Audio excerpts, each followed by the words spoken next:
This is Transqat. What is Transqat? Transqat is a safe space. It's a place for respectful conversations about transgender issues. It's a place for queer people to come tell their stories. I'm host Clare McCarthy. Welcome to Transqat. Ben Greene is an author, advocate, and educational speaker. In addition to his TEDx talk from 2020, which I've included in the show notes, he's spoken at NASA, the Department of the Interior, and more. His book, My Child I Tran, Now What?, hits the shelves this week. It's a thorough and pragmatic resource for parents and, well, anyone who wants to know how to support trans youth. The book presents a joy-centered and judgment-free approach to allyship. I've spoken to so many parents who've told me about how after their child came out, they had to embark on this monumental quest to educate themselves. Ben's book streamlines that process into, if you will, a one-stop shop. Hope you enjoy the conversation. This morning, I was at my local coffee shop meeting with a friend over an upcoming Pride event. And at a certain point, there was like a boom, and we thought maybe something had happened in the basement or, in the kitchen. But we just went on talking, and we got home and found out there was an earthquake in New Jersey that reached as far as Connecticut. And it was, I texted her back and said, it's good to know that in the case of a natural disaster, we're going to ignore it and just keep chatting.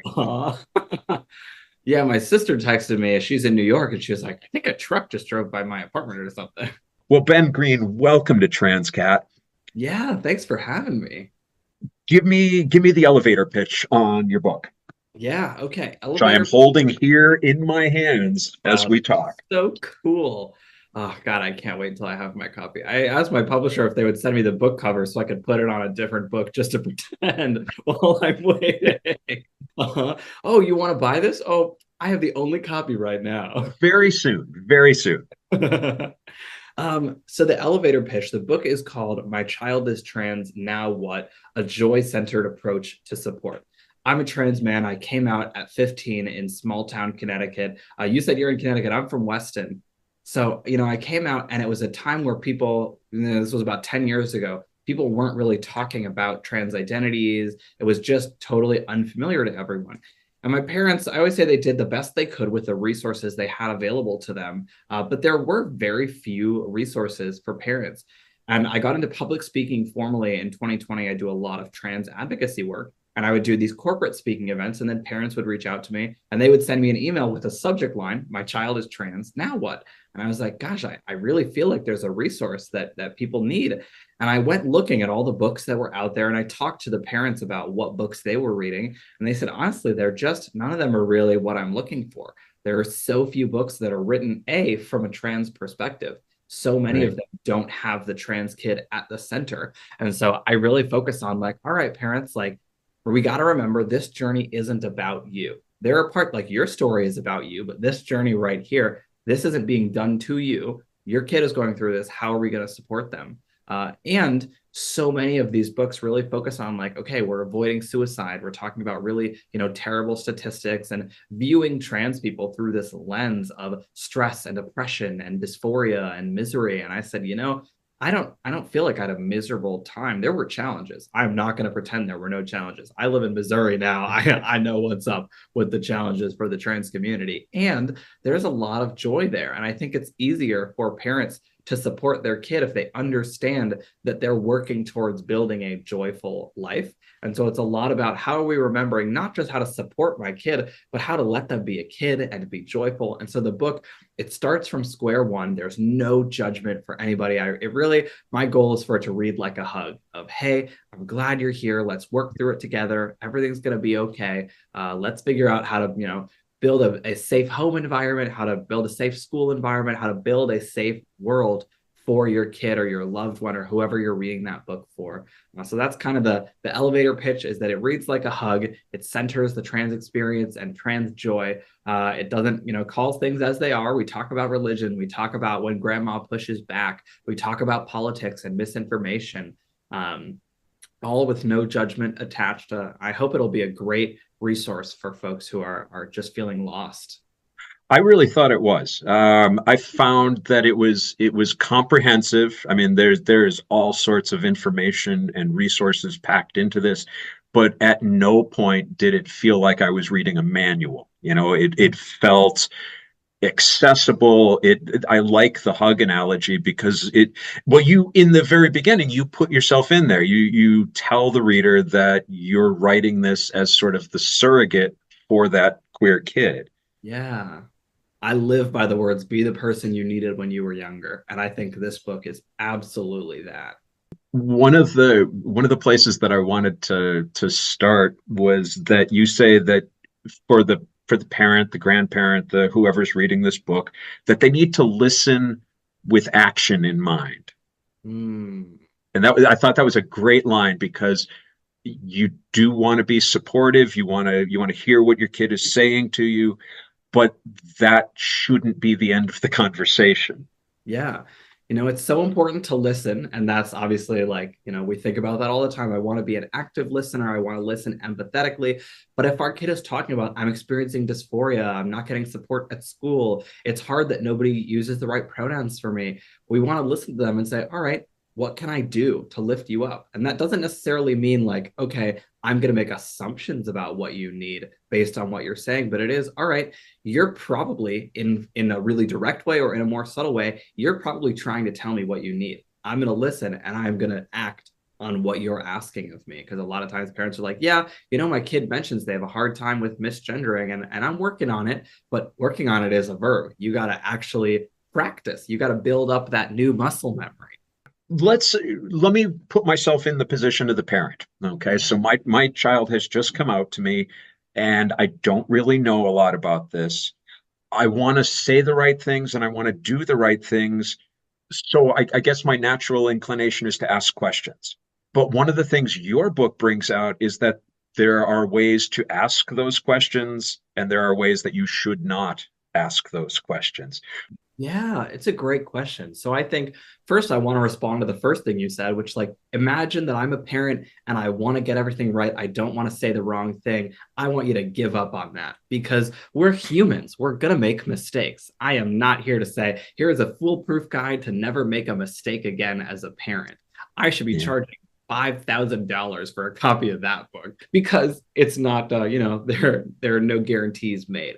We are all human beings. We are fallible. We're going to make mistakes. I always say I never expect myself to be perfect. All I want is to be better today than I was yesterday and even better tomorrow. So I first want to tell parents, like, you're not going to get it perfect, and that's okay. And let's talk about how we might be able to do it better. We can do it well, even if we can't do it perfect. So I would say, time and place is going to be really key, and thinking about what you're asking of the person you're talking to. So I'm somebody who will answer any question. And at first, when I came out, it was simply because like everybody was asking me constantly, what is agender? What does a gender transition look like? What happens during bottom surgery? And I was like, I'm 15. I don't know. Yeah. I came Yeah. out 5 seconds ago. I don't know what any of this means. I'm still trying to figure it out. So at that time, I wasn't necessarily the right person for that. Now I am an expert, not just because I've been out as trans for a really long time, but because all these books behind me I have read and countless more in libraries and classes. I spend a lot of time studying allyship and gender identity and history and language because I want to be able to answer those questions. So there are a lot of things that I know because I have chosen to become an expert. I was not an expert by default. And so I want you to be really intentional about, how old is the person that I'm talking to? And would I expect them to be an expert on a similar level of a topic? So, if a trans kid comes out, they might not understand the perfect definition of the label or the history of that label. They might not know the science behind the, hormone blockers or hormone therapy that they might say, I'd really like to do that. Even if I couldn't tell you exactly how that works in the body, they might not be the expert. What they are expert on, every trans kid, regardless of their age, is an expert on themselves and their needs. They know the best how it feels to be in their body. They know best what would bring them joy. And we want to listen to them on that. And there are some questions that might be better suited to talk to a doctor about, to talk to a support group. In addition to questions that might be like just academically beyond what they know. There are also questions that might be scary. So thinking about, what does this mean for your safety? Those are questions that for a kid, especially if they've just come out, they might be really overwhelmed. And questions about edge cases. What if this happens? What about this? Are you going to be able to still date people? Are you going to be able to work? Those concerns that are really reasonable for a parent to have might read as a lack of support. So we want to make sure that we're also asking questions that aren't going to, everything we say, everything we do sends a message and then a sub message. So we want to be sure that we're not accidentally sending the message that says, I'm really hesitant about my support.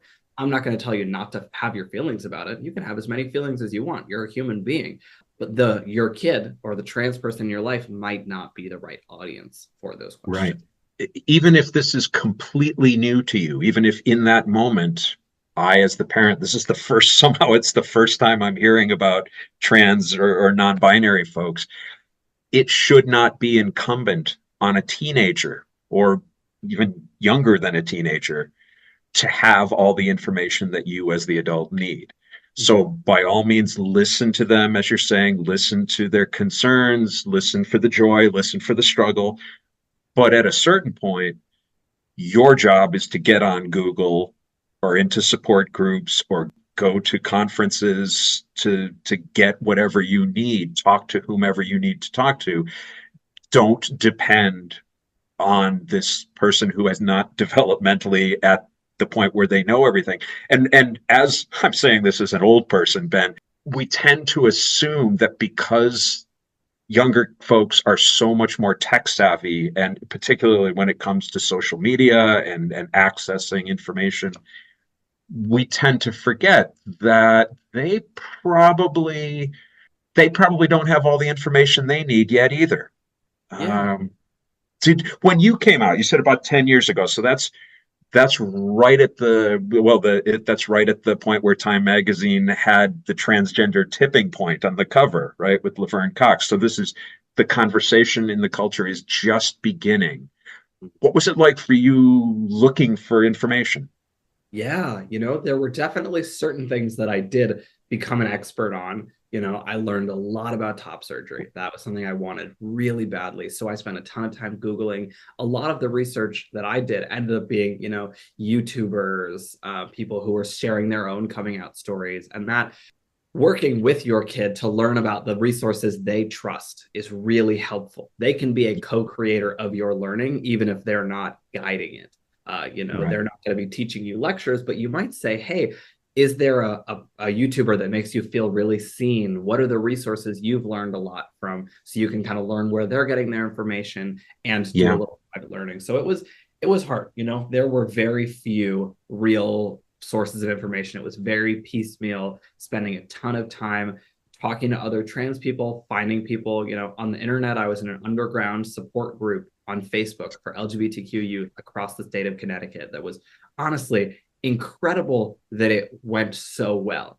There are so many reasons I could think of that being an utter disaster. And it wasn't. Like, it was really safe. We did a really good job taking care of each other, and we shared a ton of information. So that was really like, we took care of each other. And that's such a big thing, to make sure that both your kid and you have that community, so you don't have to reinvent the wheel again. Right. Because a lot of people feel like I must be the first one, but you're not. So find other people. I really like that idea of share with me the resources, if you're willing to share with me the resources that you're looking at, so that I can have that conversation with you. And that way it becomes a three-way conversation, as opposed to me sitting down and grilling you and risking offending you because I want that information. I am curious, and then maybe I overstep. Much more healthy, I think, to say, oh, okay, I'll watch this and then let's have a conversation about it. Yeah, and making sure that they know you're doing that research is really meaningful too. Because I've had also say like, yeah, I came out and my mom said, great, I have no questions. And then she never talks about it. And the mom is like, yeah, I just want to be supportive. Like, I want him to know it's not a big deal. And the kid is like, I think that she's uncomfortable because she never wants to talk about it. It's okay to say, I want to hear your story. I want to know about your experiences. You can ask about it. while knowing like what are the right questions to ask, whether it's about their personal story versus just asking them to define general things. Is it a question for them or for any trans person? And that's when you can start to get into like, all right, maybe I look for, an expert or a professional. Yeah.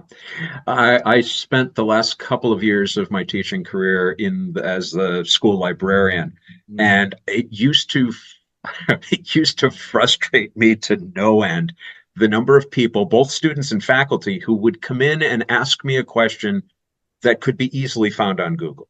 Mm. You don't even have to do any real research. Just Google it and you'll have the answer in 3 seconds. So when you're talking to this trans youth, keep that in mind. If it's a question that you can find for yourself, then do that. Yeah, And exactly. leave the questions to things that are, Ben, I want to know about your feelings. I want to know about your experiences with this. One of the practical things that I really loved that you suggested was that when you're in these conversations, ask if you can ask Mm. rather than, so let's say, so if you just came out to me, maybe one of the questions I have is about your sexual preference as relates to gender identity. And rather than sort of stepping over an appropriate line and saying, hey, so does this mean you're attracted to, ask if you can ask. Say, could we talk about sexual preference? Is that related to this? Where Yeah. the trans youth feels in control. Because it also like you might just be really tired. A coming out conversation, especially to parents, is like really scary. Even if you know they're going to be supportive, it's really built up. And so somebody might say, like, honestly, not right now, but we could talk about that tomorrow. So giving them exactly as you said, that control over that moment of like, hey, do you mind if I ask about what this looks like at school? Honestly, I'm not ready to talk about school yet. Why don't we talk about that tomorrow? Or can we talk about that another time? Or, yeah, I'm glad you asked. Let's talk about it. Yeah. There are so few places for any teen. There are so few places where you feel in control. Mm-hmm. There are teachers and there are bosses when you get out into the workplace, that first part-time job. There are parents, there are grandparents, there are church leaders, and it feels like everybody else is in control. So if we can, as you urge in this book, if we can encourage the adults to manage this coming out process in such a way that the kid feels in control, Yeah. that's a good thing. Yeah, absolutely. Letting them, again, be the center of their own coming out story. So often it's like, all right, how are we going to handle this at school? What are we going to tell grandma? How is everybody reacting? Okay, you have to be patient. So rarely do trans kids but get to be the center of their own story. It becomes about everyone else's reactions. And even when it's totally supportive, it's still about how are we handling this situation versus, all right, you're in charge. Where do we go from here? Yeah, I love that. One of the things that you suggested that I wish I had thought of when I was raising my daughter is creating a question-free zone in the house Mm, where, if you, the child, are in this place, then I don't have the right to ask you questions about your transition or your coming out. And when you're out of there, then I know it's safe for us both to talk. That just sounded so practical and brilliant at the same yeah, time. and it doesn't even have to be a physical space. My friends know there are days where I'm like, all right, you can ask me anything you want to. And there are days where I'll come in and I'll be like, all right, I'm really tired. I can't do any teaching right now. Like, you're on your own. Ask me tomorrow. And they know it. So it's great to get to say, I know for sure I'm not doing any teaching tonight. And so having just the ability to say really clearly, I don't want to answer any questions right now, is really wonderful. Yeah. I think as much of an emotional investment as a parent has in that child and in that particular situation, the kid is scared of a lot more. Yeah. No matter if you're the adult and this intimidates you, and this takes us back to what you started with, is that probably the biggest fear for a lot, at least traditionally, for parents who hear that news, it's, oh, but I wanted you to have a good life. Mm-hmm. And there's that genuine and not entirely unsubstantiated fear that you might not be able to get the job you want. You might run into dangerous physical violence scenarios that other kids wouldn't. How do you ask the parent to deal with that in a way that's productive for the kid? Yeah, and that also turns so quickly into how it's so effective when people who are very anti-trans will kind of dangle this like regret statistic, which is very low. There's a lot of misinformation about regret, but it can feel really scary for parents. And I want to put that in context because there are so many things we encourage our kids to do that they regret. So there are like almost half of people regret their college major. The dropout rate from medical school. Yeah, I have a computer science degree. What am I doing with that? Using Gmail and fixing the computer. Okay, great. That seems like well worth all of that money. People regret their college major. People regret going to medical school. The doctor burnout rate is huge. People regret knee replacement surgery, but all these things we encourage people to do because we understand what they stand to gain if it goes well. When we talk about transition regret rates, there was 94% of transgender people said that medically transitioning made their life somewhat or significantly better. To Yeah. have a medical treatment with a 94% success rate would Yeah. be a miracle cure. But for so many people, when we talk about not just medical, but transitioning in general, we talk a lot about suicide statistics, about depression, anxiety, substance use. We talk a lot about what we're trying to avoid and very little about what we stand to gain, what makes it worth the risk. When it's all about, okay, if you support your kid, then they can be an oppressed adult. Then they can be miserable or have their care taken away by bans. And we'd only talk about the bad stuff.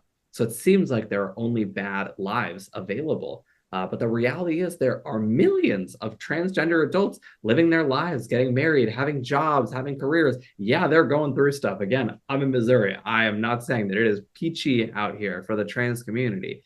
And I'm happy. I'm a happy trans guy, and people are shocked to hear that. I've got a wife. I have a career I like. I have, an apartment that I live in and nice friends. And I'm not always thinking about being trans. Sometimes I'm just thinking about being a huge nerd. And a lot of trans people have good lives. As you've said several times, okay to have those feelings, okay to be concerned or afraid. That might be a good one to keep to yourself. Yeah, or just to talk to someone other than your kid, right? If There you your go. kid was sick, which this is not parallel situations. Being trans is not an illness. And if your kid was sick, you wouldn't go to your kid and say, "It's really hard for me that you're sick." You might talk to your partner, you might talk to your mom, you might call your friends or your neighbor, but you wouldn't talk to somebody who is more affected by a situation than you are. You'd talk to somebody who's less affected by a situation than you are. So when we have our fears, grief, fear, anxiety, all these feelings, shame that might come up when a kid comes out, it's not that they're bad feelings. It's that your kid is not the right one to talk to about those feelings. Find somebody who is equally or less impacted by the situation than you are. Find a support group, find a therapist. Totally fine to have those feelings. But a kid doesn't quite know how to process, do you support me? And this is making you sad. Okay, me being trans makes mom sad. Me being trans is a bad thing. We want to make sure we don't, we need to be giving them as much clear love as possible. You described a sort of a graphic organizer for how to do that in terms of concentric circles, right? Where Yeah, ring theory. The more affected you are, the closer into the center of the rings you are. And so when you need support, you look to someone in a further out ring than you. And when you direct comfort into people in further in rings than you. you a couple of times, and we want to throw a caveat on this that we are not picking on grandma here, but a couple of times you've mentioned, let's, instead of saying grandma, let's say, outside the immediate family, relatives who are not going to be, at least initially, and are not going to be supportive, are perhaps going to be resistant, who are going to dig in with the microaggressions. Again, a quote that I pulled from this I thought would be really helpful with parents is that, look, somebody's going to be uncomfortable. If that's the case, if you've got some people who are supportive and some people who aren't, somebody will have to be uncomfortable in that encounter. How should I, as that parent, approach that situation?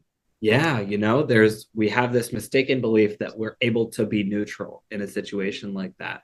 But the reality is, if you have an uncle who doesn't want to use your kid's pronouns, your options are you say, we don't want to make anybody uncomfortable. Your kid is uncomfortable, and taking that to mean you don't count because my passivity is easier. Either the uncle's going to be uncomfortable because you say you have to use the right pronouns or you're not invited to Thanksgiving, or your kid's going to be uncomfortable by saying you have to deal with that because he's not going to change. And I also don't want to pick on grandma. Every grandma I have in my life is actually very supportive.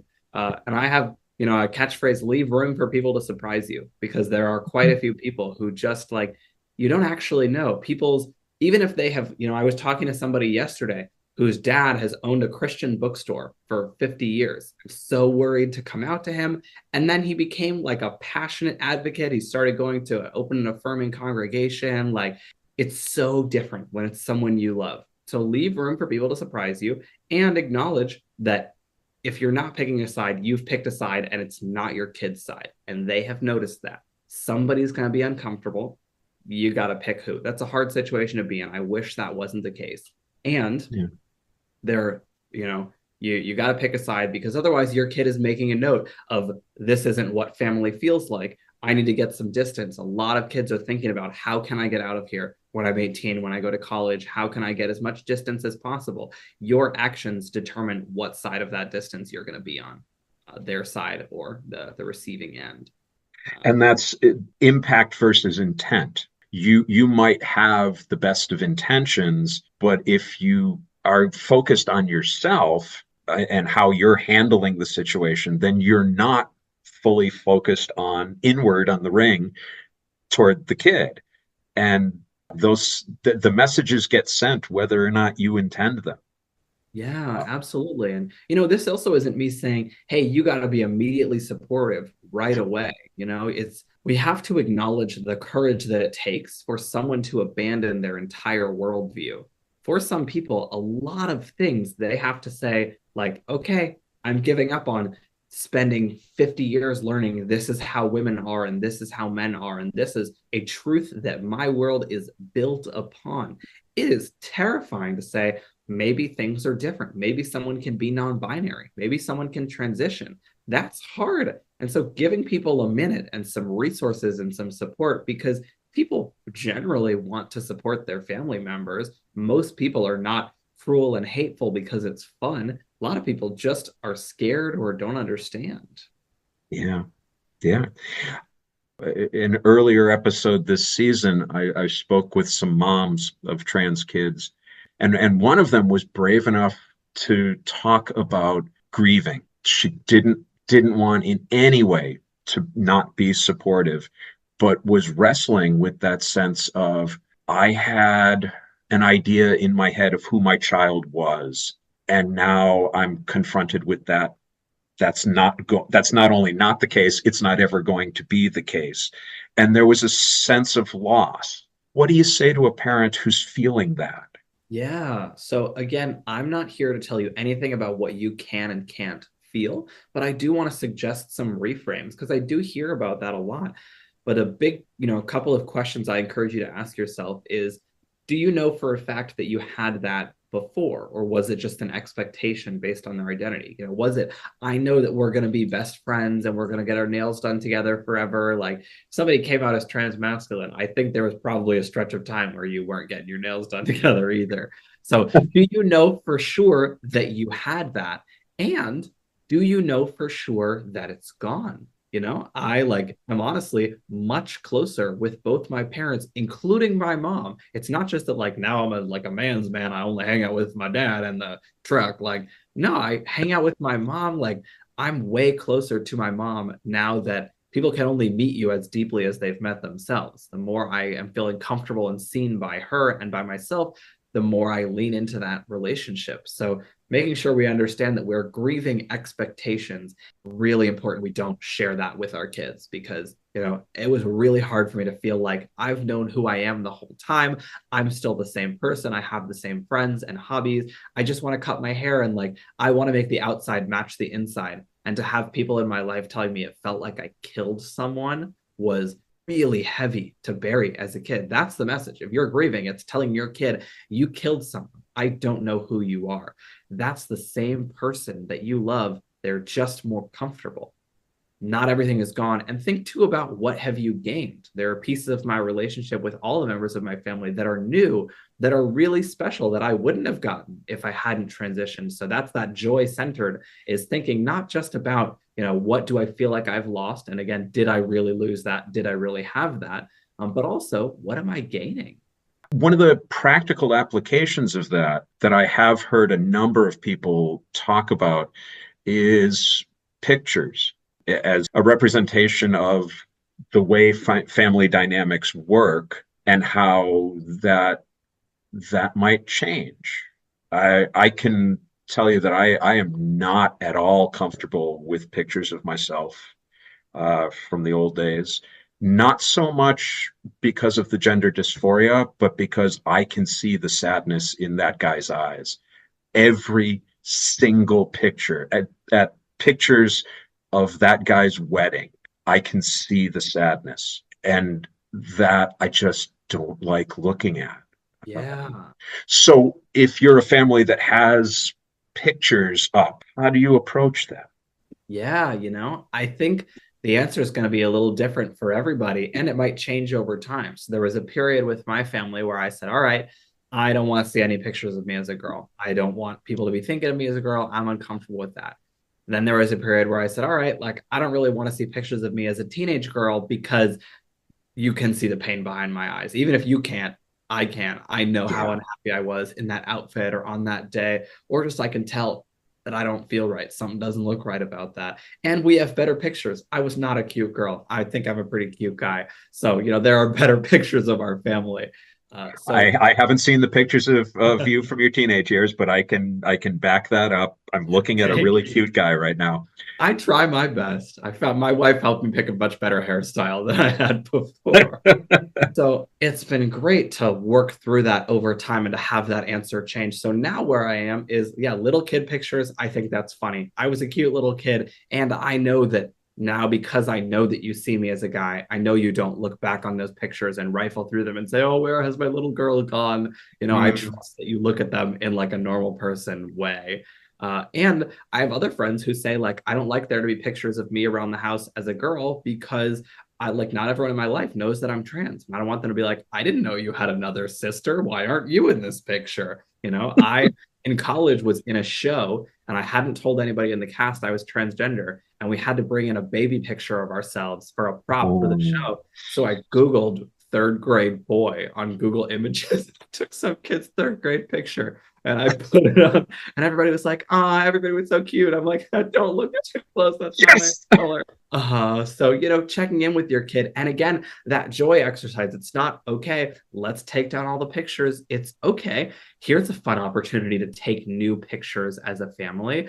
Let's go take a theme photo shoot or go on a little vacation in our neighborhood to a cute park to get a family photo shoot done. Like, let's get pictures that make us all feel seen so that your kid isn't always just saying, look at the ways that I'm making my family's lives a little bit more inconvenient or a little bit less colorful. Something that marginalizes as opposed to, nope, we're going to rethink this a little bit and we'll find a new way of doing this.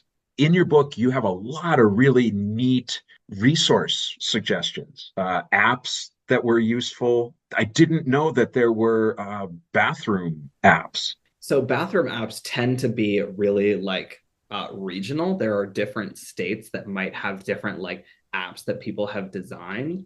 I'm trying to remember what the name of the best bathroom app. I think it's like Restroom Refuge. If you have it in front of you, so there are great apps for bathrooms. There are so many resources. I know my favorite one is not for bathrooms, but for haircuts. I love that website. That's any barber around the world can register as a trans affirming barber. Many of the people, barbers or salons, can register as trans affirming like hairstyling place. And then you can go, many of those people are queer or trans themselves. So anytime I'm in a new city, if I'm like, oh, I'm giving a speech tomorrow and my hair looks wacky, I just can't get this bedhead to go away. Let me go find somebody on Strands for Trans. And everyone I have found on there has been phenomenal. And like to get a gender affirming haircut is huge for anybody, not just a trans kid. That can really make or break. Like my wife is always like, "Oh, should I shave your head?" And I'm like, "I wouldn't leave the house for a, like you never touch my hair. This is to me." Oh, And that's these curls wonderful. are everything. And so, like, getting a good haircut in an affirming, like, people using the right pronouns, using the right name, that is like magic. Yeah. I found so the bathroom apps open to all, Mhm. Yelp and restroom refuge. Yeah.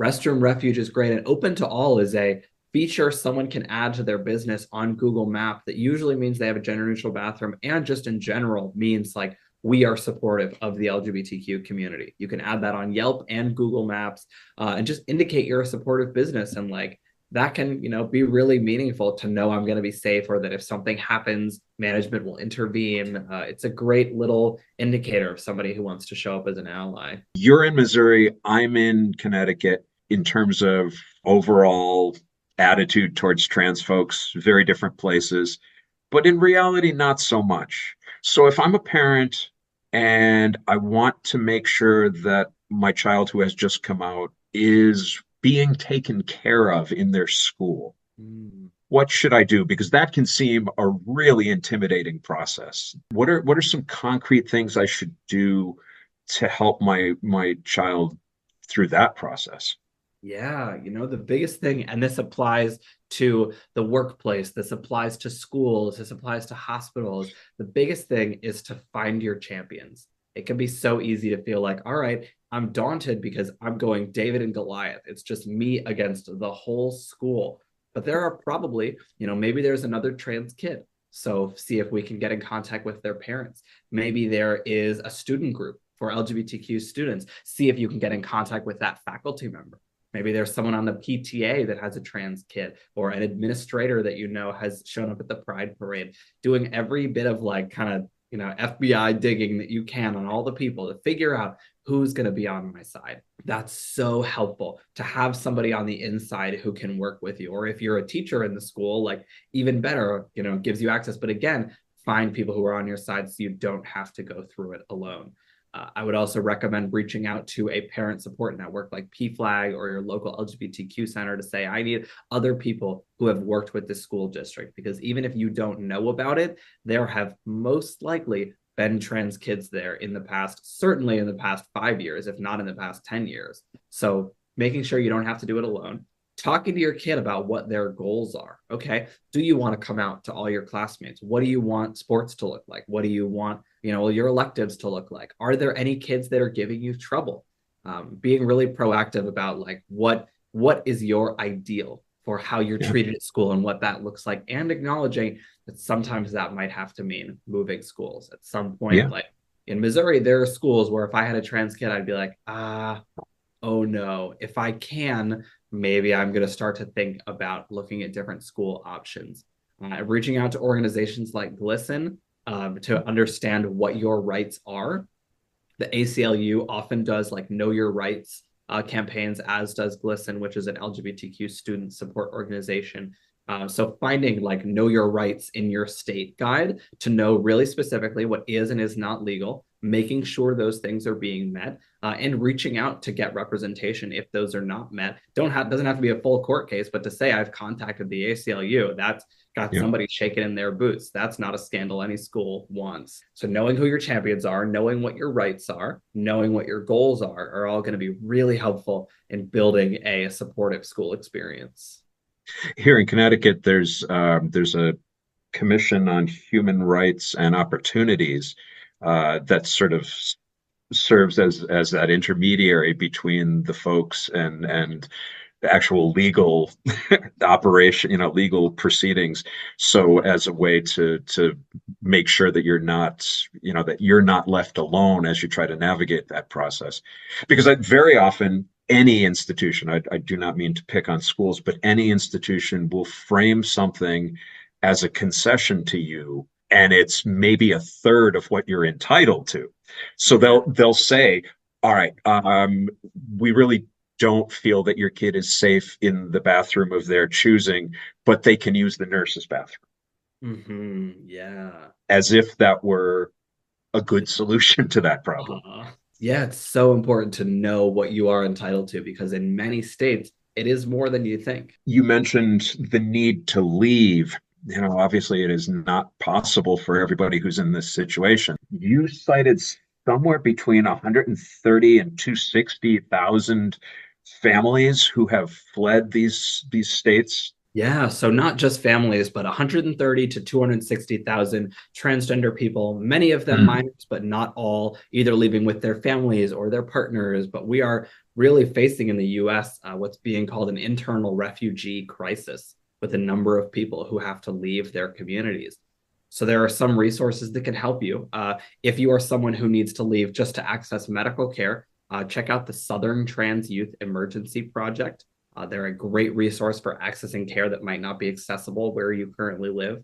And if you're in a really heartbreaking situation where you cannot afford to move, like so many people cannot afford or don't have the ability to move to a different town, state, community, we want to think about counteracting the harm that is happening as much as possible. So saying, all right, if school is a place where you don't feel seen, how can we create mental health strategies to block out some of the hate that's coming in? How can we create rituals to say, all right, and now I'm getting home and I'm getting to turn into myself again. And we're going to go out to dinner and you're going to get to wear a dress and makeup. And we're going to go out of town for dinner so that, you don't feel like people are going to run into you and be mean at school. How are you building as many environments as you can that are counteracting harm that might be coming from school? And just saying, I want to be here from you. I'm so sorry that moving schools is not an option right now. What else can I do to support you? If I can't do that, I'm still on your team. What else can I do? And throughout your book, you have in little side boxes acts of joy or exercises of joy. I forget what you call Yeah, them, the joy but exercise. I thought for a parent those things are really valuable because you're so focused on the anxiety of it and on Problem you know solving. yeah, problem solving day to day. You don't have time to be creative. So somebody saying, "Hey, why not try this every once in a while?" Just to reframe the situation. I thought those were great. Yeah, and just to remember that, like, at the end of the day, this isn't just a trans adult.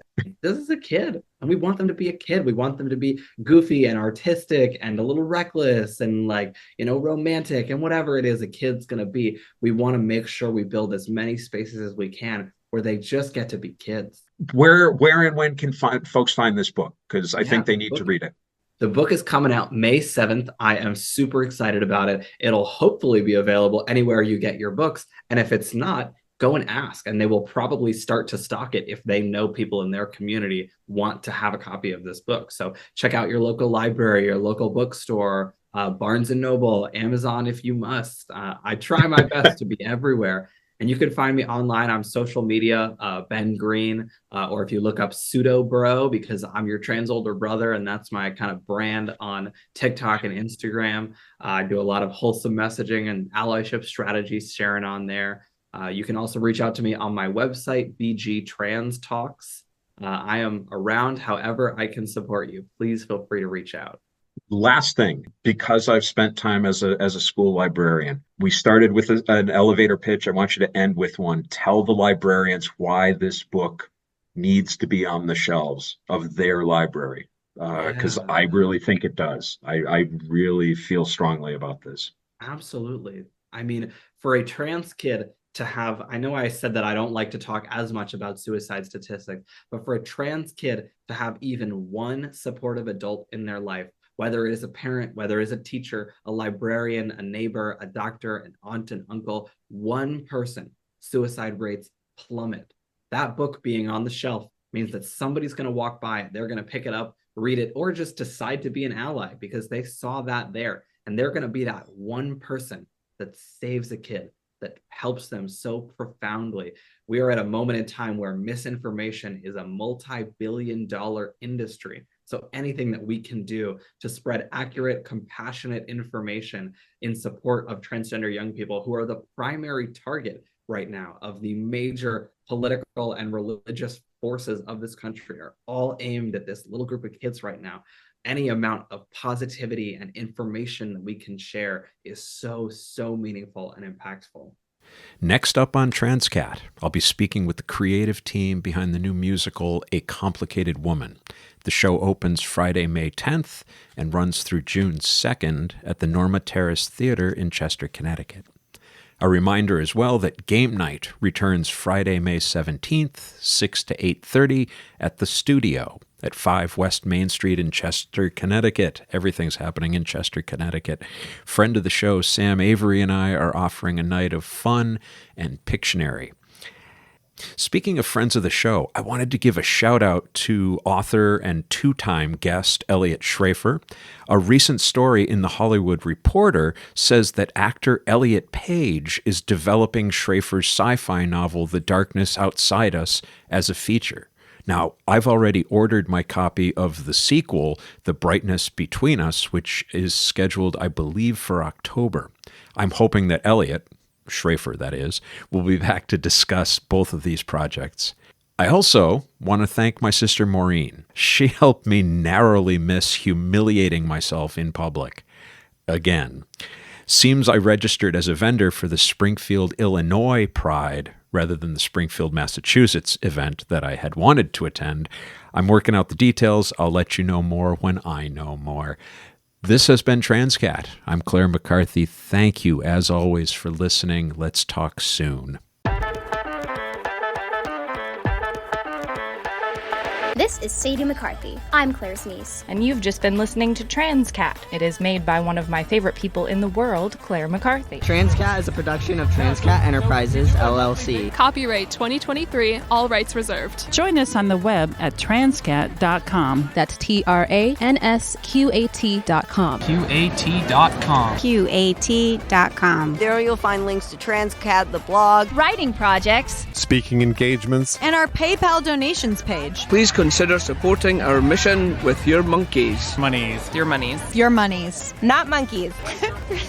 Please consider supporting our mission with your monies. Any monkeys will be gratefully received as well. Follow Transqat on Instagram, Facebook, Twitter, and YouTube. On TikTok, we are at The Real Transqat. Want to tell your story on air? or ask Claire a question. What is the deal? She has all the answers. Or suggest a guest or topic for an upcoming episode. Use the contact page at the website or email her directly at crmtranscat@gmail.com. crmtranscat@gmail.com. And thanks for listening. Thanks for listening. Thanks for listening. Thank you for listening. Thanks for listening. Thanks for listening. Bye.